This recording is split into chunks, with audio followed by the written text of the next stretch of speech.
அனைவருக்கும் வணக்கம். இன்று நாம் வாசிக்க இருப்பது நினைவு அலைகள். நெத்து சுந்தரவடிவேலு அவர்கள் எழுதிய சுயசரிதை நூல் அத்தியாயம் 20 தொடர்ச்சி. திருவல்லிக்கேணி பெரிய தெருவில் வாழ்ந்து வந்த டாக்டர் சி நடேச முதலியாரை அன்றே அணுக முடிவு செய்தோம். ஹோட்டலில் சாப்பிட்டு விட்டு டாக்டர் வீட்டுக்கு சென்றோம். அவருடைய மருத்துவத்தை நாடி வந்த பலர் இருந்தனர். கல்லூரிகளில் சேர்வதற்காக கல்லூரி முதல்வர்களுக்கு பரிந்துரை வாங்க வந்தவர்களும் பலர் உட்கார்ந்திருந்தனர். அண்டி வந்தவர்கள் அனைவருக்கும் மறுக்காது பரிந்துரை வழங்கும் வள்ளலாக டாக்டர் சி நடேசனார் விளங்கினார்.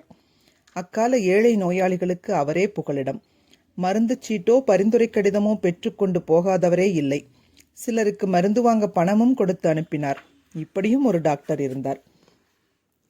டாக்டர் நடேசனாருடைய நீதி கட்சியோடு பண்டித அருணகிரிநாதரும் தொடர்பு கொண்டிருந்தார். எனவே இருவருடைய உரையாடலும் நெருக்கமாய் இருந்தது, நேயபாவத்துடன் இருந்தது, கலகலப்பாக இருந்தது.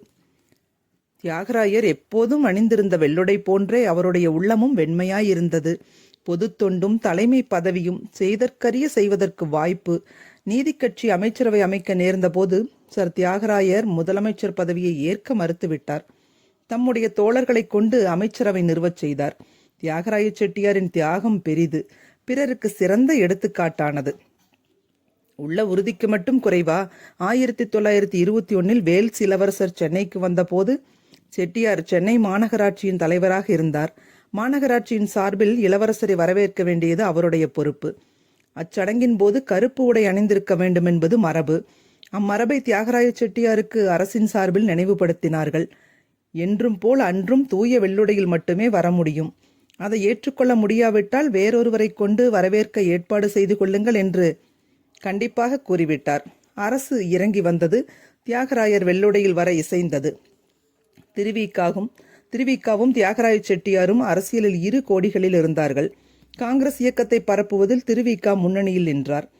பார்ப்பனர் அல்லாதாருக்கு உரிய பங்கை கொடுங்கள் என்று போராடிய நீதி கட்சி திருவிக்காவுக்கு கசந்தது.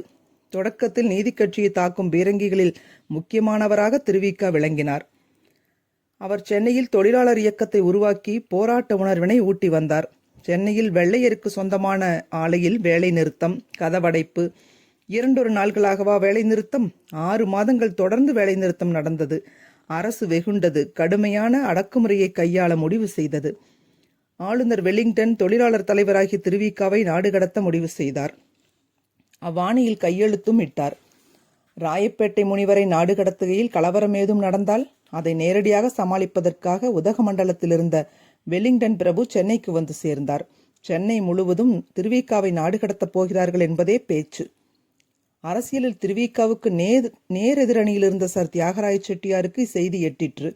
வீரமும் அன்பும் பெருந்தன்மையும் திரண்டு உருவானவர் அல்லவா தியாகராயர்.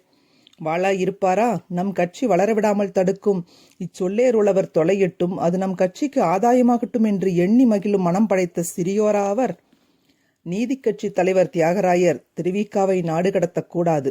நாடு கடத்தினால் நீதி கட்சி அமைச்சர்கள் பதவிகளை உதறிவிட்டு வெளியேறி விடுவார்கள் என்று ஆளுநர் வெலிங்டனிடம் அழுத்தந்திருத்தமாக எச்சரித்தார். தியாகராய செட்டியார் குணம் ஆளுநர் அறிந்ததுதானே. காங்கிரஸ் இயக்க முதலியாரை நாடு கடத்துவது நீதி கட்சி தலைவரின் தலையீட்டால் கைவிடப்பட்டது. தியாகராயர் மறைவு நமக்கு பெரும் இழப்பு. மேலே கண்டது டாக்டர் சி நடேசனாருக்கும் பண்டித அருணகிரிநாதருக்கும் இடையே அன்று நடந்த உரையாடலின் சுருக்கமாகும்.